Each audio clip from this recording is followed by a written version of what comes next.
হরে কৃষ্ণ কৃষ্ণ কৃষ্ণ হরে হরে, হরে রাম। পিছনে এত কোলাহল কেন? পিছনে এত কোলাহল কেন? কথা বলছেন কেন আপনারা? তো ভগবানের ঘরে এত কথা বলতে নেই।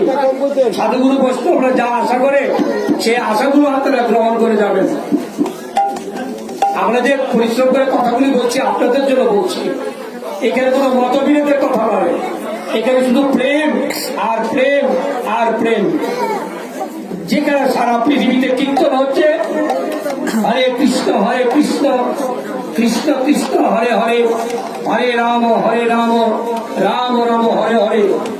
আর আমরা কীর্তন করছি জয় সচিনন্দন জয় গৌর হরি, বিষ্ণুপ্রিয়া প্রাণনাথ নদিয়া বিহারী, বিষ্ণুপ্রিয়া প্রাণ গৌর, বিষ্ণুপ্রিয়া প্রাণ গৌর।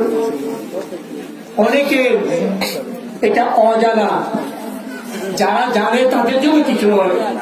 অনেকের এটা অজানা, কিরে বাবা এরা আমার কি নাম করে এগুলো? সবাই তো দেখি হরে কৃষ্ণ নাম করে, এরা আবার দেখি জয় সচিনন্দন কীর্তন করে। এখানে আপনাদের একটু জেনে রাখা দরকার, আমরা যে নামটা করছি সেটা হচ্ছে গৌরাঙ্গ মহাপ্রভুর নাম। 16 নাম 32 অক্ষর, যেভাবেই করুন না কেন, সংখ্যা নাম নিয়ে করুন, সংকীর্তনের মাধ্যমে করুন, মালায় করুন, করে জপ করুন, মনে মনে জপ করুন, অসংখ্যত করেন, এটা দিয়ে একমাত্র গৌরাঙ্গ মহাপ্রভুকে পাবেন, গৌরকে পাবেন, গৌরকে পাবেন। 16 নাম 32 অক্ষর সমান সমান গৌরাঙ্গ মহাপ্রভু।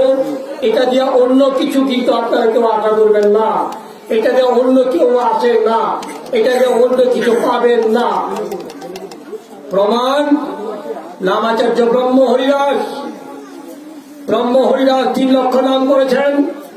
এই ব্রহ্ম হরিদাস 3 লক্ষ নাম করে অন্তিমে যখন লীলা চলে গেলেন, তখন তিনি তার লীলা সংবরণ করছেন। যে হরিদাস বলছে আমি আর থাকবো না, প্রভু তুমি লীলা সংবরণ করবে, তোমার এই বিরহ আমি সহ্য করতে পারবো না, আমার জায়গায় আমি চলে যাবো আগে। প্রভু বলল তথাস্তু। কি করলো? 16 নাম 32 অক্ষর মহামন্ত্র যদি কৃষ্ণ নাম হবে, তাহলে হরিদাস কৃষ্ণ দর্শন করলেন না কেন? জয় গৌর। হরিদাস কৃষ্ণ দর্শন করলেন না কেন? গৌর পদবক্ষে রেখে, গৌর মুখ চন্দ্র দেখে গৌর নাম দিয়ে চলে গেলেন। সেখানে তো কৃষ্ণ দর্শন পাননি। কি করে পাবেন কৃষ্ণ দর্শন? কৃষ্ণ যে গৌর হয়ে আছে, নাম যে গৌর হয়ে আছে, হরি যে গৌর হয়ে আছে, সেই কৃষ্ণ গৌরাঙ্গ নয়। কোন কোন ভাগ্যবান দেখি এবারে পায় এই 16 নাম 32 অক্ষর হচ্ছে আমার কৃষ্ণ, আমার গৌরাঙ্গ। এটা নাম করো, জপ করো, কীর্তন করো, যেভাবেই করো না কেন, এটা তোমার গৌর হবে, গৌরী আসবে, গৌরী পাবে, আর কিছু হবে না। বলো জয় কৃষ্ণ।